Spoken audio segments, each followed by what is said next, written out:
Queria agradecer a presença do Dr. Eduardo Stock da Cunha e registar as diligências feitas nesta comissão hoje já de manhã e a forma como receberam as pessoas que quiseram contar os seus casos e ouvir algumas explicações. Isso parece-me um bom princípio por parte da comissão, que imagino terá mediado este encontro e parece muito importante.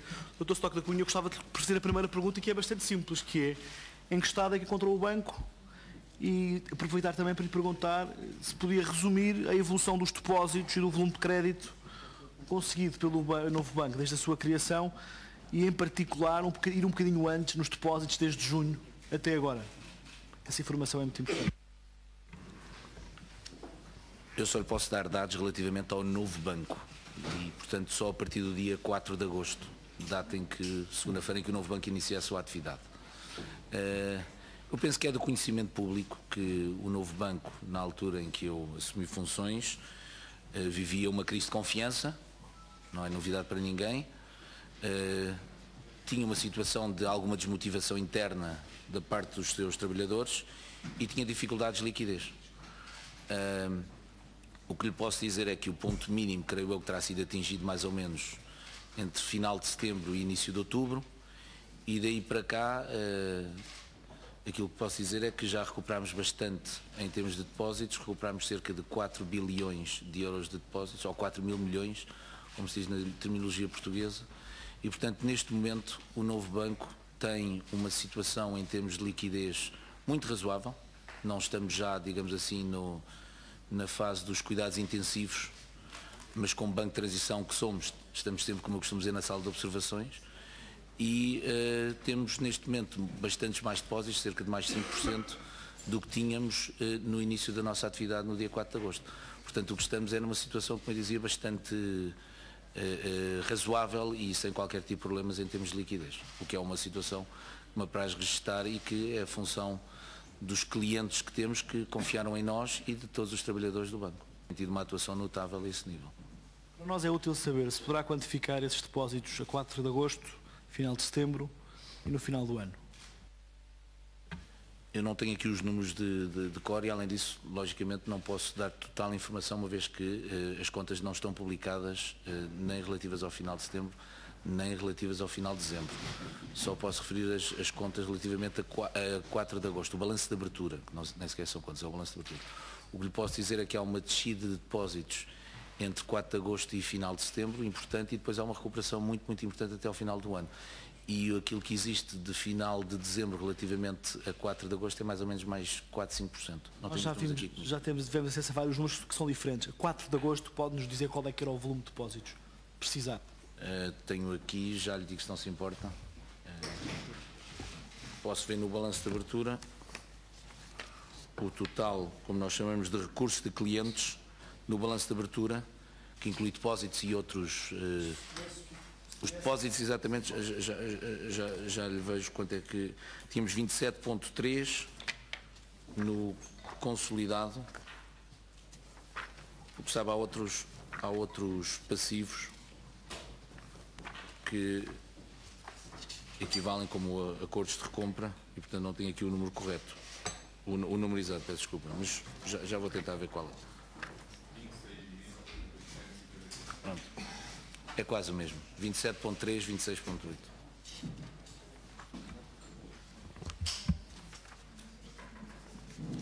Depósitos à vista 8,4, depósitos a prazo 14 bilhões, depósitos de poupança 2,6, portanto dava 27,3, dos quais outros recursos 2,1, portanto depósitos certos 25,2. Doutor, nós já ouvimos aqui vários ex-gestores do BES, vários outros parceiros e reguladores. Quando chegou ao novo banco, o antigo BES, encontrou algum tipo de gestão, alguma prática de gestão fora do comum? Ou seja, o BES era diferente dos outros bancos? O BES é o único dos grandes bancos do sistema que tem um peso da componente empresas muito superior à componente particulares, o que lhe dá por isso uma posição muito importante no tecido empresarial, no financiamento ao tecido empresarial português. Essa é a grande diferença do novo banco para os outros bancos do sistema. Eu não estou a falar dos clientes, estou a falar do modelo de gestão, da forma como o banco era gerido, dos diversos departamentos, da escolha das pessoas? Eu não posso referir em relação ao que era o passado. Posso lhe dizer que o que fizemos de imediato, e já estava a ser feito pela administração que me antecedeu no novo banco, estava a ser feito, a começar a ser feito um trabalho que está ainda a ser feito daquilo que nós chamamos a implantação das melhores práticas, nomeadamente uma separação entre funções de execução e funções de controle, entre as áreas comerciais e as áreas de risco, uma maior liberdade, chamemos-lhe assim, dada às áreas de risco, uma maior concentração naquilo que nós chamamos a função do CRO, Chief Risk Officer, e uma maior ênfase dada tanto à parte de controle como à parte de auditoria. Isso temos vindo a fazer. E provavelmente isso é uma das questões que justificou os problemas do antigo BES. Ok. Isso é muito importante para a nossa comissão de inquérito. O Sr. Dr. não pode falar para trás, mas eu imagino que no novo banco não tenha havido, felizmente, um despedimento coletivo, e, portanto, o banco não mudou de um dia para o outro, e aquilo que era a prática quando entrou em funções, devia ser a prática que era antes, apesar de registrar já algumas alterações. Mas é sobre esse ponto que eu gostava que fosse mais específico. Que tipo de gestão era feita no BES que pudesse ser levado a este colapso? E gostava que especificasse mais um pouco que alterações é que introduziu e o que é que quer dizer por alterar algumas práticas de gestão que eram diferentes e que estavam já a ser alteradas. Dou-lhe talvez os dois exemplos que eu considero mais importantes. Em primeiro lugar, criámos o departamento de crédito como tal, que não existia. Estava de certa forma, existia, mas em um concerto misturados mesmo assim com as áreas comerciais. Portanto, criámos o departamento de crédito tal como existe. Já existia o departamento de risco global, mas criámos o departamento de crédito. E alterámos todos os níveis de aprovações e o método de concessão de crédito ao nível das várias comissões de crédito. Esse é um primeiro aspecto. Segundo aspecto, em relação, por exemplo, à área de mercados financeiros, o que fizemos o que prosseguimos foi uma separação exata entre as funções de contratação e execução, entre a contabilização e entre depois a liquidação que é feita no back-office.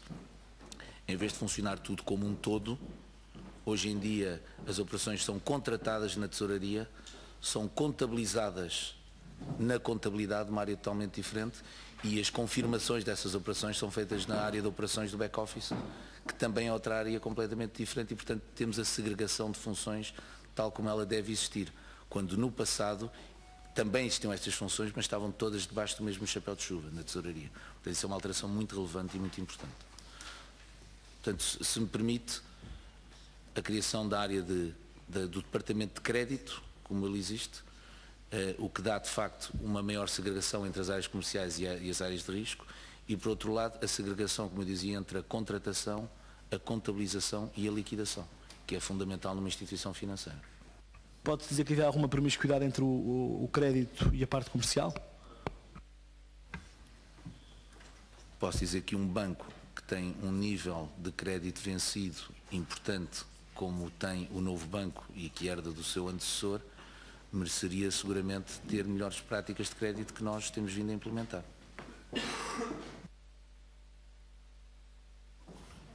Existiam créditos que não iam à análise de risco e de grandes montantes? Havia uma decisão muito personalizada nos administradores ou não? Como lhe digo, não posso responder pelo BES, mas entendo que haveria alguma informalidade que por isso temos vindo a corrigir. Isso, relativamente a Angola, podemos incluir Angola, o problema de Angola do BESA, nesse quadro que nos estava agora a definir? Refere-se à política de concessão de crédito do BESA? Não o conheço. A relação que tinha com o BES, neste caso. Do BES com o BESA. Ou seja, a linha de crédito do... Uma questão é a linha de crédito do Banco Espírito Santo ao BESA e que depois foi, digamos, herdada pelo novo banco. Uma das coisas que hoje em dia nós temos seguramente em avaliação é se nós passamos a ter, se quiser, limites de crédito internos, sim, temos, da casa-mãe relativamente às suas subsidiárias, temos. Doutor, permita-me somar esta pergunta sobre este assunto. Podemos dizer que esse modelo era um pouco semelhante. Nós no BES já sabíamos que era assim, não sabíamos é que também era assim no BES. E, portanto, o modelo de atribuição de crédito, pelos vistos, não era muito diferente do BES para o BESA. Eu não conheço o modelo de concessão de crédito do BESA, porque, repara, o novo banco nunca foi acionista do BESA. Sim, mas nós conhecemos e podemos fazer a comparação. Para aclarar as coisas. Relativamente à concessão de crédito do novo banco, o crédito que o seu antecessor, o BES, deu ao BESA, se fosse hoje, nós teríamos tido alguns limites em conta, que na altura acredito não terem existido. Ou seja, quando um banco empresta a qualquer outra entidade, mesmo que seja uma sua subsidiária, tem que ter em conta diversos fatores, nomeadamente o risco país. Primeiro ponto. Segundo ponto, relativamente à prática que se seguia na concessão de crédito da parte do Banco Espírito Santo, o que eu lhe posso dizer é que, no que respeita ao novo banco, sim, é verdade, fizemos uma série de alterações no sentido de separar ou dar uma maior independência, chamemos-lhe assim, da área de crédito ou da área de risco relativamente às áreas comerciais. É evidente que havia avaliação de risco no passado, mas nós entendemos que é preferível ter uma área de crédito totalmente independente que, falando naturalmente com a área de comercial, porque são eles que conhecem as áreas comerciais, conhecem bem os clientes, e bem articulado, levará a uma concessão de crédito correta e que defenda os interesses dos clientes e do banco. Muito obrigado. Sr. Doutor, em relação à gestão do novo banco, além dessas alterações que falou, o que é que foi feito até agora de alterações no modelo de funcionamento do novo banco e o que é que considera que está por fazer ainda? Está por fazer muita coisa ainda. O que nos preocupou numa primeira fase, nós giramos sempre à volta de 3 conceitos em termos de gestão de banca moderna, que são a liquidez, capital, rácio, solvabilidade e a rentabilidade. E se quiser, por cima disto, como chapéu de chuva, está sempre o primado do cliente, da satisfação do cliente. Logicamente, quando nós chegámos, a primeira coisa que tivemos que olhar com muita atenção foi o aspecto da liquidez, porque, como eu disse no início, o banco sofria uma crise de confiança e, portanto, a liquidez não abundava. É com algum prazer que eu digo que essa situação foi ultrapassada. E, portanto, nós hoje em dia somos aquilo que eu chamo um banco, em termos de negócio, do dia-a-dia normal. Somos um banco de transição, não somos normal nesse aspecto. Mas, digamos, na relação com os nossos clientes, somos um banco normal e é bom que assim seja. Portanto, voltarmos para a segunda questão, que foi a questão de capital. E, portanto, agora temos que gerir o capital do banco de forma a estarmos sempre em linha com os rácios que são necessários para termos acesso ao estatuto de contrapartes junto do Banco Central Europeu. E, numa terceira fase, que também já estamos a preencher, chamemos-lhe assim, estamos a ocupar da rentabilidade do banco. Portanto, temos que fazer um exercício muito concreto, sem criar qualquer perturbação ao nível do banco, porque é natural que isso seja uma das nossas prioridades, e ao mesmo tempo satisfazendo os clientes, temos que saber guiar o banco, chamemos-lhe assim, que não é feito só por mim, não é? Temos uns excelentes colaboradores no banco. Eu já disse mais de uma vez, e se não se importam, passa a publicidade, continuo a achar que são os melhores do país. É uma opinião que eu sei que é compartilhada por muita gente, mas, como eu dizia, nós temos que fazer esse exercício de procurar rentabilizar o banco. Ao mesmo tempo que temos que manter a posição de capital e a posição de liquidez sem trazer qualquer risco adicional para o banco. Portanto, temos alguns, aquilo que chamamos KPIs, são os chamados Key Performance Indicators, e que, embora sem serem oficiais, nos ajudam a guiar nesse sentido. Vou-lhe dar um exemplo. Como sabem, um dos objetivos que os bancos portugueses tinham logo definidos no início da década é ter um rácio de transformação, portanto, créditos sobre depósitos, definido de acordo com os critérios do Banco de Portugal, de cerca de 120%. Nós chegámos a ter valores quase na casa dos 160%. Neste momento estamos muito perto dos 120%. Portanto, temos que fazer um exercício de descida de crédito total, subida de depósitos, mas depois temos um terceiro elemento KPI que é, embora descendo o crédito, aumentar o crédito nas pequenas e médias empresas e sobretudo naquelas com competentes de exportação. E, portanto, temos isso tudo alinhavado e temos tudo medido e sabemos o que está a passar. Embora o crédito total do banco esteja a diminuir, posso lhe dizer que o ano passado o crédito às winners, que são exatamente esse segmento de empresas que nós perseguimos, aumentou mais de 8%. Fez alguma mudança? Nós notámos aqui que os vários patamares de defesa do banco não funcionaram. Fez alguma alteração em concreto na parte do compliance, do controle interno e da auditoria interna do banco? Desculpe. Nós definimos as chamadas 3 linhas de defesa. A primeira linha de defesa reside nas próprias business units, como chamamos, ou seja, cada área tem por si só já define o seu próprio risco e até onde pode ir. Depois o que é importante é na second line of defense, na segunda linha de defesa, ter uma atuação harmonizada.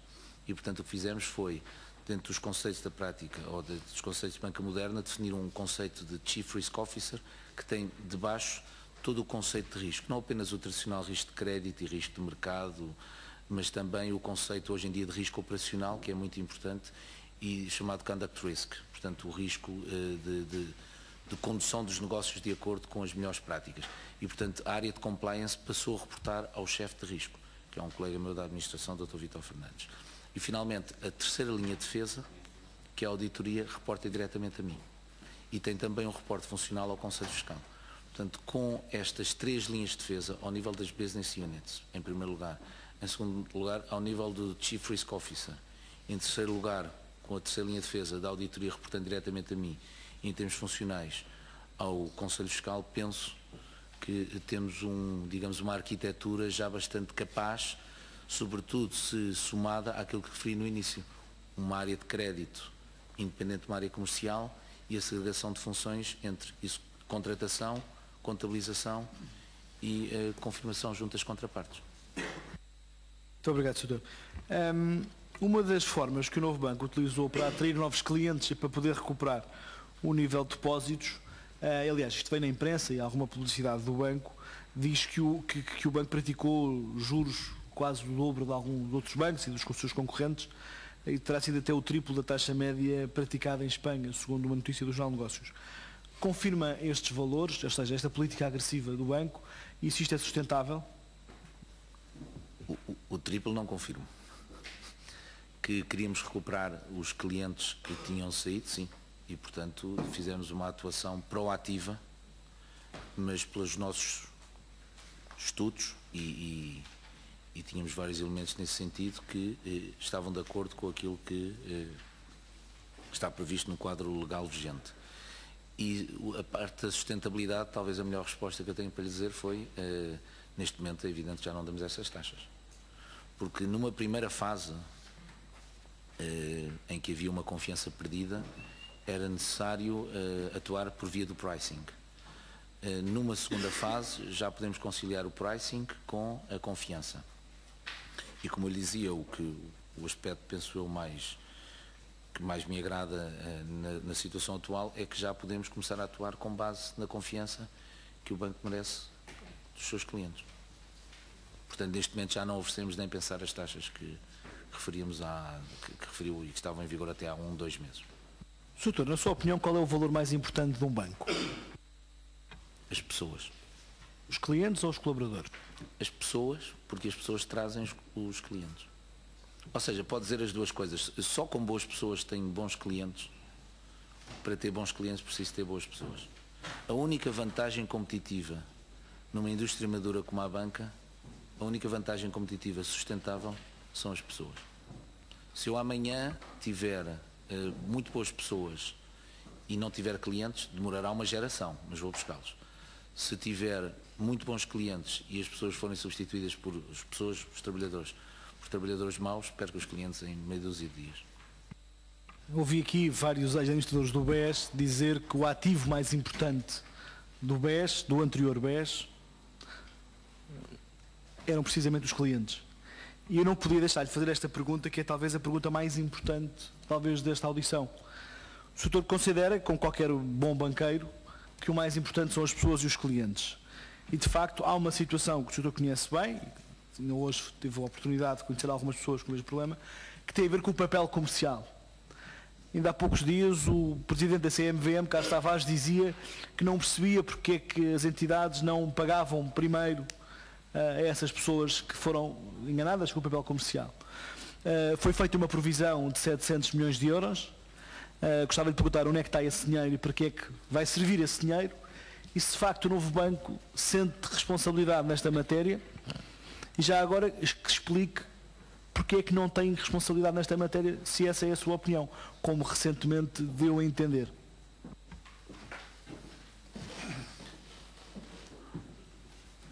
Eu vou deixar de lado algumas considerações subjetivas sobre tais como justiça ou injustiça, e com toda a sinceridade estou bastante à vontade para o fazer, até porque eu até ao dia 17 de setembro não vivia em Portugal, portanto, quer dizer, não vou dizer que não sabia o que se passava, mas viver nos Estados Unidos e depois em Londres, sinceramente não se fala de Portugal todos os dias, ainda por cima não estava em nenhuma atividade que tivesse a ver com Portugal.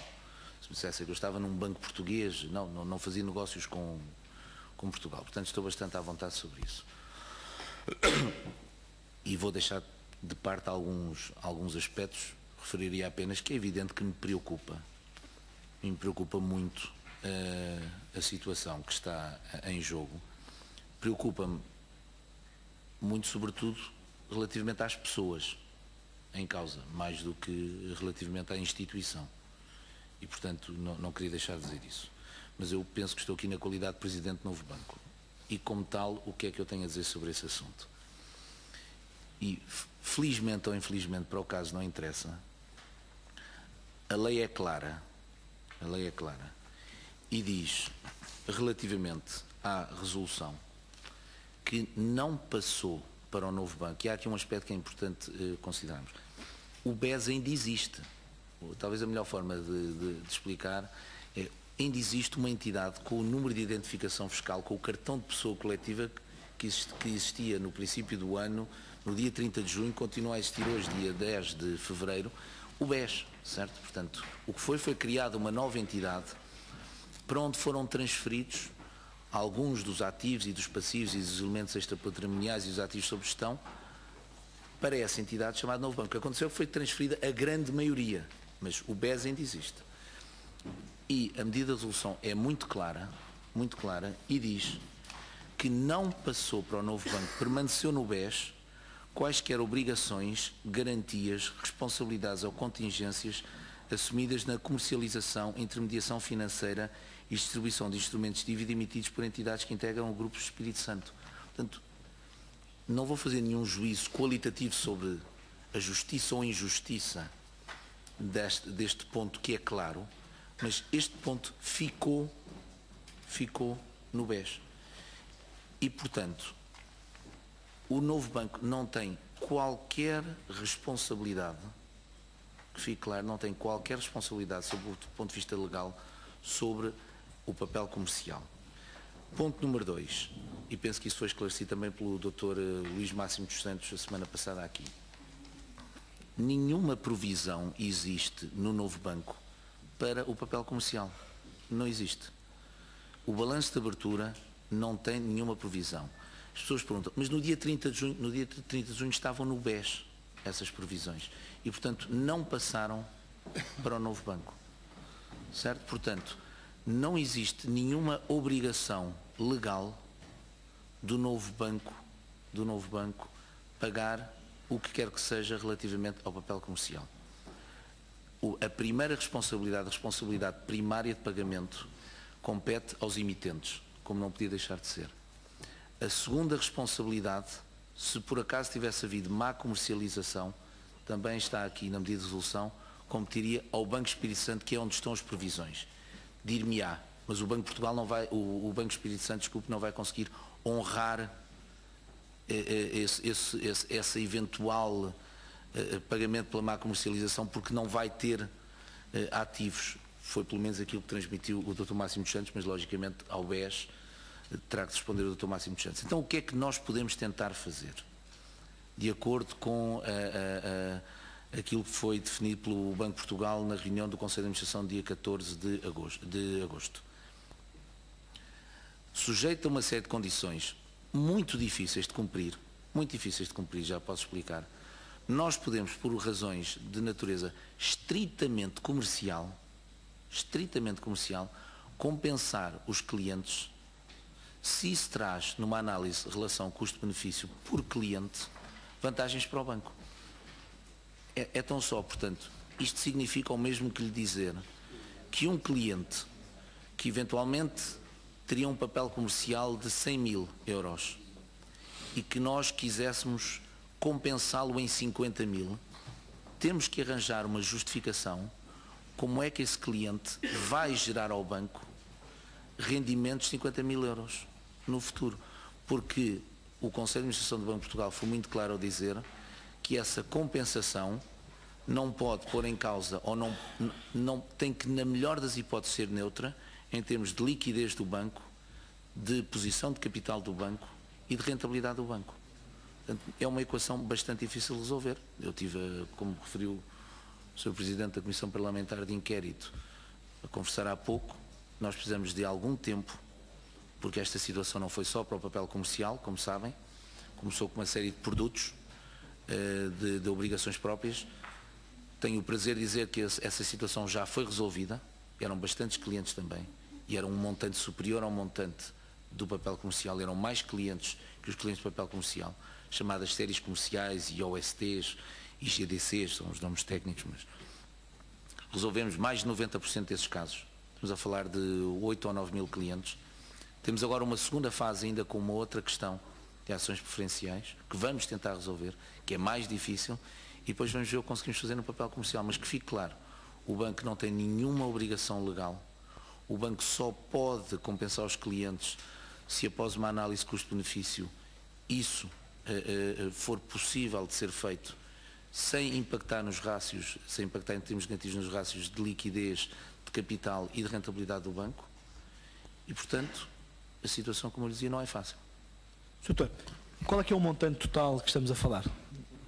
Estamos a falar de cerca de 527 milhões de euros, é aquilo que nós estimamos que possa existir em papel comercial, chamado Rio Forte, ESI e Espírito Santo próprio. E ações preferenciais?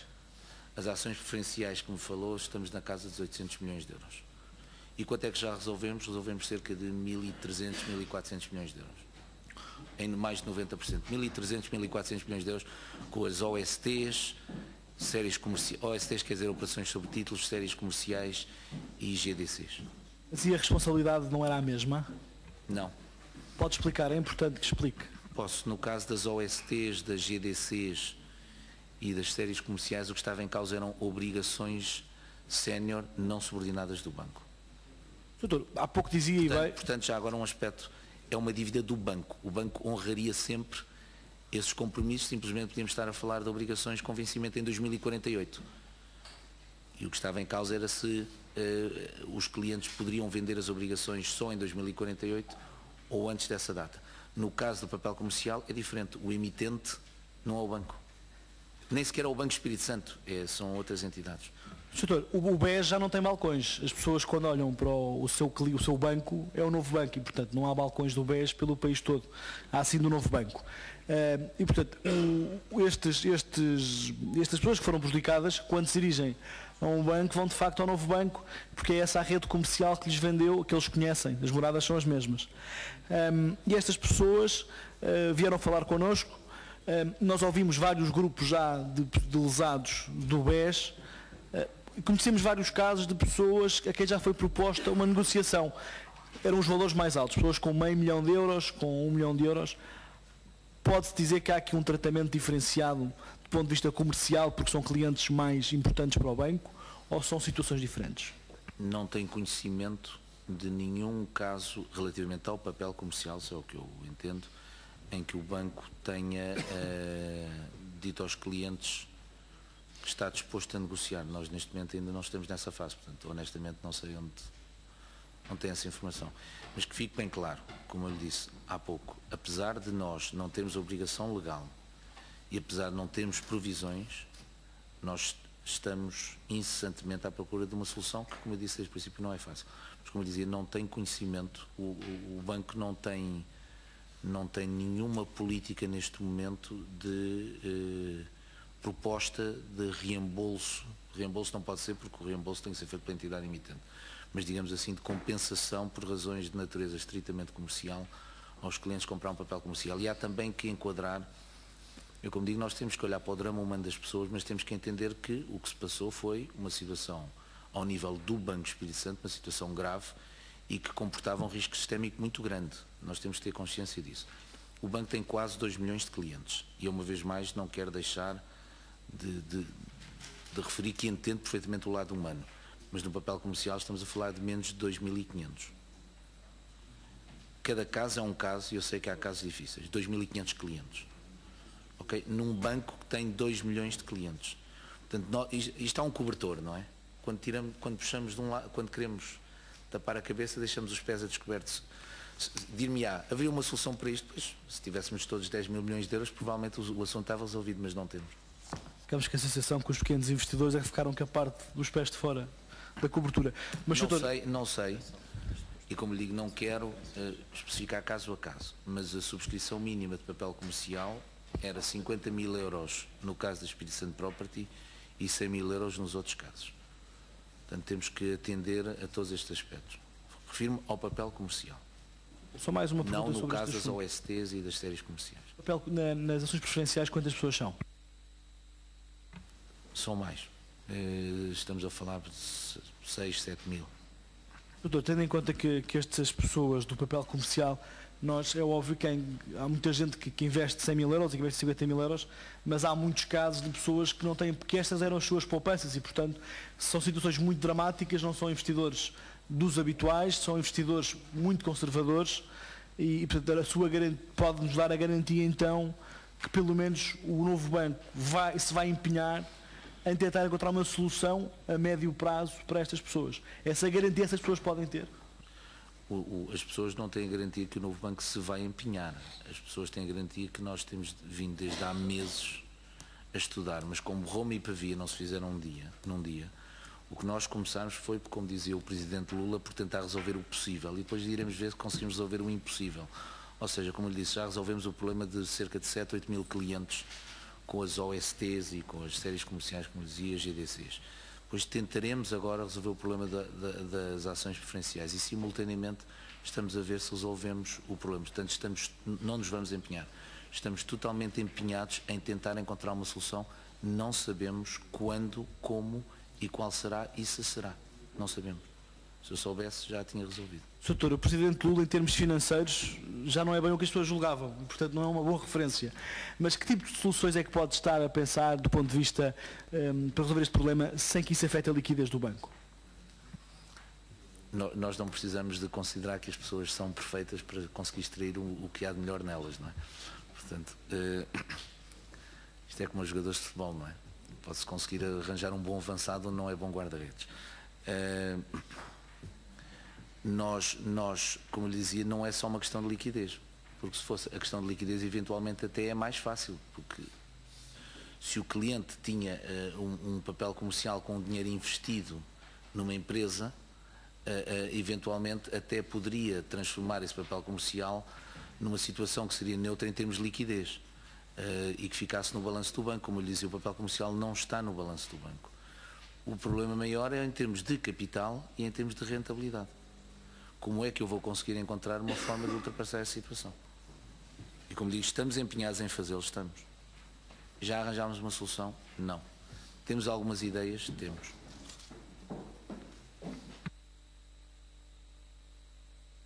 Há uma outra pergunta que eu tenho que lhe fazer. O senhor está a preparar a venda do novo banco?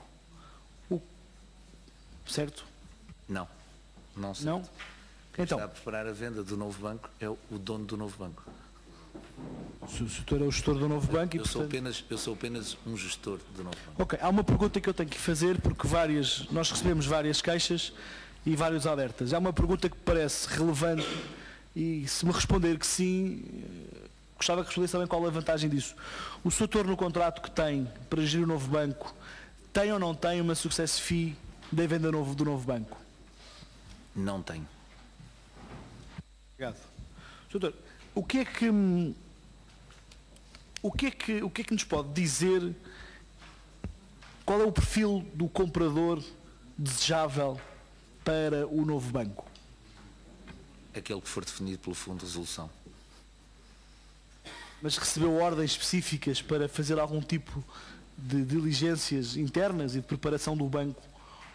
Estou a colaborar com o Fundo de Resolução, com o Banco de Portugal e com o advisor financeiro, o BNP Paribas, como qualquer gestor se teria que preparar.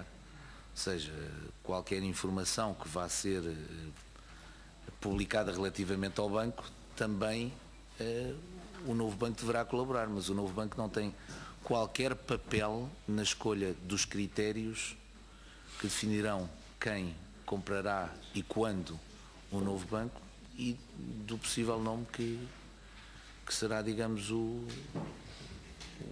aquele que irá comprar o banco. Nós não temos qualquer intervenção aí, como é natural.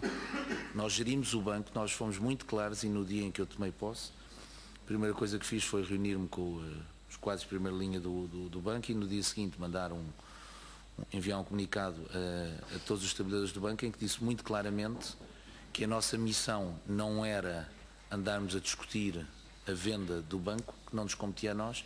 A nossa única missão, de acordo com os estatutos e com a lei, era maximizar o valor do novo banco para que ele estivesse disponível no momento da venda. E honestamente penso que isso tem sido cumprido, tanto assim é que o banco tem recuperado, a olhos vistos, toda a gente vê isso. Doutor, o Banco Privé está no novo banco? O Banco Privé Espírito Santo? Não.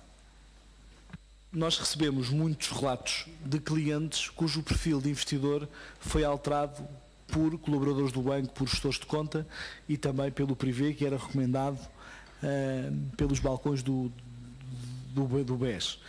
Eu gostava de perguntar se tem relatos semelhantes e se alguma coisa foi feita para corrigir esta situação ou para sacar responsabilidades a quem o fez. Relativamente à questão do Banco Privé, nem sequer fazia parte do perímetro do novo banco, portanto não posso responder. Não tenho conhecimento das alterações que referiu. Se me quiser fazer chegar alguma, pois atuaremos em conformidade. Nós recebemos vários relatos de clientes que tinham um perfil de investidor, quando pediram mais tarde, e alguns do papel comercial, quando pediram mais tarde para ver o registro que tinham, os mandatos não correspondiam àquilo que era a assinatura deles e o mandato tinham dado no início, e outros casos de pessoas cujas operações feitas não correspondiam de todo àquilo que era o mandato que tinham dado ao banco. Sr. Doutor, isto é um relato que recebemos de várias fontes diferentes. Acredito, mas como deve calcular não posso responder sobre uma questão relativamente à qual não tenho conhecimento concreto. Sr. Doutor, já se sabe quando é que vão apresentar as contas de 2014? E se sabe se vai ter prejuízo ou lucro? Não posso revelar os números, é natural que numa fase inicial da sua vida o novo banco ainda tivesse que percorrer um caminho difícil e, portanto, eu penso que aquilo que é relevante no novo banco nos primeiros meses de atividade não é a conta de resultados, a demonstração de resultados, é muito mais o balanço. E, portanto, é mais importante do que os números da conta de demonstração de resultados, é, como eu dizia, o balanço, quanto tem de crédito, quanto tem de depósitos, essas questões todas. Não sei ainda quando vamos apresentar, mas digamos, não estará para breve, não sei se um mês, algo assim. Os capitais próprios são um valor... Os capitais próprios vão ser a diferença entre o ativo e o passivo e vão ser os que forem. Já tem noção do que é que... Já tenho uma noção, mas não posso revelar o número porque logicamente não posso revelar a informação sensível de mercado. Na atividade do novo banco, deparou-se com operações feitas pela Eurofin? E se sim, quais é que foram e qual o... Não. De todo? No novo banco, de todo. No novo banco, não me deparei. E resultantes do banco anterior, que tenham ainda rastro no novo banco? Eu só sou responsável pela gestão do novo banco, ou seja, não foi feito, que eu tenha conhecimento de nenhum contrato, nenhum apontamento contabilístico, se quiser, em que o nome Eurofin estivesse presente, que eu saiba. Não há nenhum tipo de operações que tenham transitado de um banco para o outro, neste caso, e que tenham ficado ainda no novo banco? Não digo operações feitas pelo novo banco, digo que tenham ficado no novo banco. Segundo eu entendo, a Eurofin é um intermediário, portanto, não atua como intermediário, faz-se uma operação, uma fotografia, chamemos-lhe assim. Portanto, se ela existiu no BES, não sei, é evidente, se o intermediário financeiro atua como contraparte num deal no dia 5 de março, e esse deal é a compra de um título, e esse título permanece no banco no dia 7 de setembro, está lá, mas quer dizer, eu não consigo seguir o lastro. Mas, portanto, se me pergunta, alguma vez o nome Eurofin apareceu numa contrata, como nós chamamos, no novo banco, que eu tenho conhecimento? Não. Então, podemos dizer que consigo no novo banco, não há a Eurofin deixou de trabalhar com o novo banco, como intermediário. Alguma razão? Parece-me que sim, honestamente. Quer dizer, não posso fazer a pergunta, mas que eu saiba, o novo banco não fez. O novo banco, deixa-me pôr a coisa de outra forma, que eu saiba, a Eurofin não é contraparte do novo banco, que nasceu no dia 4 de agosto, em termos de início de atividade. Doutor, pode-nos falar um pouco do papel do BES África? Se eu lhe posso falar sobre o BES África? O que é? O BES África é uma subsidiária do banco que tem apenas 2 participações, no Moçambique e em Cabo Verde, penso eu, e que, segundo me disseram,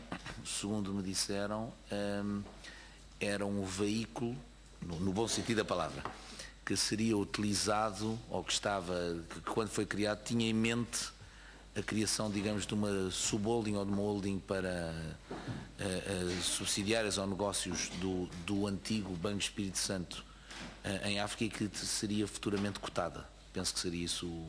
Mas é uma entidade muito simples. A única coisa que tem são 2 ativos. E colaboradores? Neste momento, não sei, 1 ou 2. É que ficou conhecido, aliás, uma das medidas que tomou, e foi logo muito divulgada na imprensa, tinha a ver com as funções do Dr. Manuel Pinho, que teria um salário de 37 mil euros por mês e que agora teria colocado o novo banco, teria colocado uma ação contra o novo banco. Quais é que eram as funções do Dr. Manuel Pinho nesta empresa? Eu preferia não falar sobre pessoas individuais, se não se importa. Nós fazemos uma análise das pessoas e entendemos que se a função que essas pessoas podem desempenhar tem em determinadas situações, como sabe, no caso concreto, a administração, a função de administração tem um vencimento que não se adequa às funções que estão a ser desempenhadas, nós propomos uma correção. Ou no caso, estamos até a falar de um início de mandato, o que fazemos é deliberamos qual é que é a remuneração nesse caso e atuamos em conformidade, nada mais. Não há nenhum drama nestas coisas. Não. Mas eu preferia não falar sobre pessoas uma a uma, porque penso que não me compete a mim falar das pessoas uma a uma, não me parece correto. Posso falar de mim próprio, isso não me importa. Doutor, eu percebi na altura, e nós sabemos como é que estas coisas acontecem, o novo banco fez questão, na altura, pelo menos de divulgar esta questão.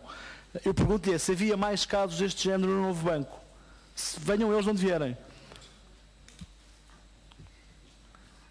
Nós temos tido o cuidado de tentar adaptar os custos do banco à nova realidade do mundo bancário, que é uma realidade difícil, como sabem, sobretudo se olharmos para a chamada digitalização da economia e, no caso europeu, até hoje em dia mais do que americano, se olharmos para um cenário que se aponta a médio e longo prazo, quase diria eu, de taxas de juros muito baixas, o que, quando estão próximas de zero, não é uma situação muito interessante para a banca em termos de poder gerar ganhos. Portanto, num cenário destes, o que temos que fazer é, logicamente, começar por atuar muito firmemente na área de custos e eliminar aquilo que achamos que é supérfluo, dentro de uma cultura, como eu chamo, não de austeridade, mas de frugalidade, porque a cultura de frugalidade num banco é importante para sempre, não é importante apenas e só no curto prazo. E, portanto, logicamente, fomos rever uma série de contratos e onde achámos que as coisas estavam bem, deixámos estar. Onde achámos que era possível melhorar preço, melhorámos preço, ou tentámos melhorar preço. Onde achámos que era possível ter menos volume dos fornecedores, fizemos-lo. Onde achámos que era possível fazer aquilo que chamamos think out of the box, ou seja, fazer a mesma coisa de uma forma diferente, atuámos. E neste momento temos uma redução de custos muito importante. Doutor, eu volto-lhe, não tenho nada, não é aqui a questão, não é o Dr. Manuel Pinho, é um exemplo que é o mais famoso e, portanto, que foi conhecido. Eu pergunto-lhe se havia assim tantos casos deste género, cujas funções das pessoas eram supérfluas, como aqui disse. Se há muitos casos, era uma prática comum no banco. Nós ouvimos vários administradores a dizer que iam ao banco, às reuniões de administração, entravam mudos e saíam calados. Com tantos conselhos de administração, eu pergunto se eram casos muito recorrentes. No novo banco ao qual eu pertenço, não temos essa questão, porque somos 4 administradores e honestamente falamos bastante, não saímos mudos e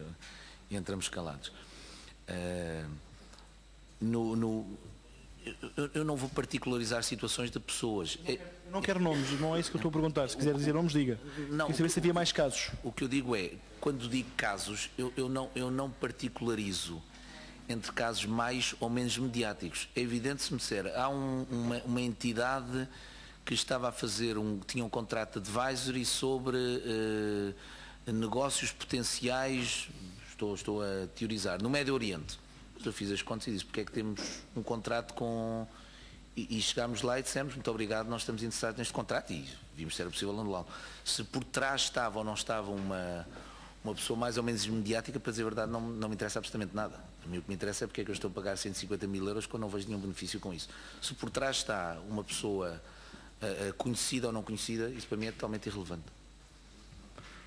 Muito bem, Sr. Doutor. Não sei se lhe respondi, ou seja, não me recordo neste momento de mais nenhum caso mediático. Mas eu não quero saber dos mediáticos. Para mim é indiferente se é mediático ou não é, seja do partido que for. A pergunta que eu lhe faço é ser uma prática recorrente no banco, ter contratos de pessoas supérfluas para o banco, seriam contratos de favor ou não? Eu não sei se eram de favor, não sei. E para dizer a verdade, nem me interessa. O que eu digo é, se me perguntar, entendo eu que a cultura, não é a cultura, se o sistema de gastos do novo banco era adequado àquilo que eu penso ser o correto na banca moderna, a resposta é não. Por isso atuámos e temos vindo a reduzir os custos de forma importante. Muito bem, era isso que eu gostava de saber. Doutor, qual é o auditor atual do banco? PwC. Porquê é que mudaram da KPMG para a PwC? A mudança a decisão foi do Banco de Portugal. Doutor, eu agora gostava de fazer uma ou duas perguntas relativamente ao futuro e ao passado. Esta comissão de inquérito tem como objetivo também evitar situações destas e conseguir encontrar soluções para evitar que casos destes voltem a acontecer. Deixa-nos alguma sugestão, algum conselho da experiência que tem à frente do novo banco e das causas do colapso, se tivesse que fazer alguma coisa para o futuro, para evitar isto, para evitar uma situação semelhante, daquilo que apreendeu neste banco, o que é que nos recomendava?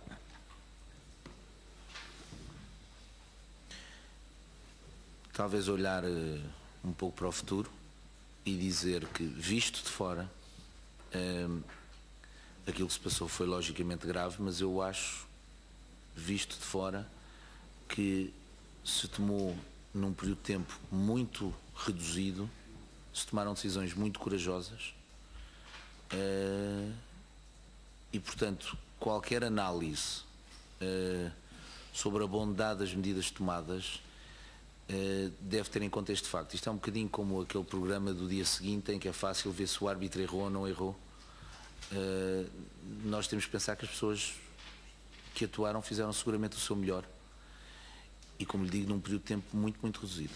Eu como lhe disse, eu estive neste caso em Londres até ao dia 17 de setembro e a sensação que existe lá fora foi que, perante uma situação muito grave, vamos conhecer, não é? Porque é a primeira vez que um banco é resolvido a nível europeu, a atuação foi, até agora, bastante satisfatória. Ou seja, se me perguntar se Portugal ficou mal visto, não foi pelas decisões que foram tomadas, foi pelo que aconteceu anteriormente. Para terminar. Muito obrigado, Sr. Presidente. Mas o que aconteceu anteriormente, e portanto é sempre fácil agora avaliar as decisões dos reguladores, do próprio banco a posteriori, é sempre mais fácil.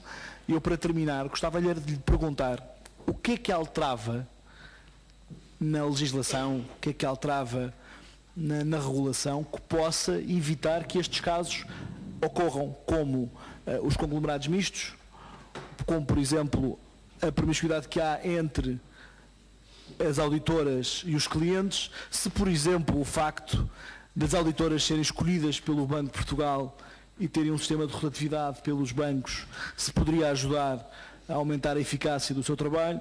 Se é verdade, como disse aqui Teixeira dos Santos, que um banco queira enganar o regulador, o pode fazer.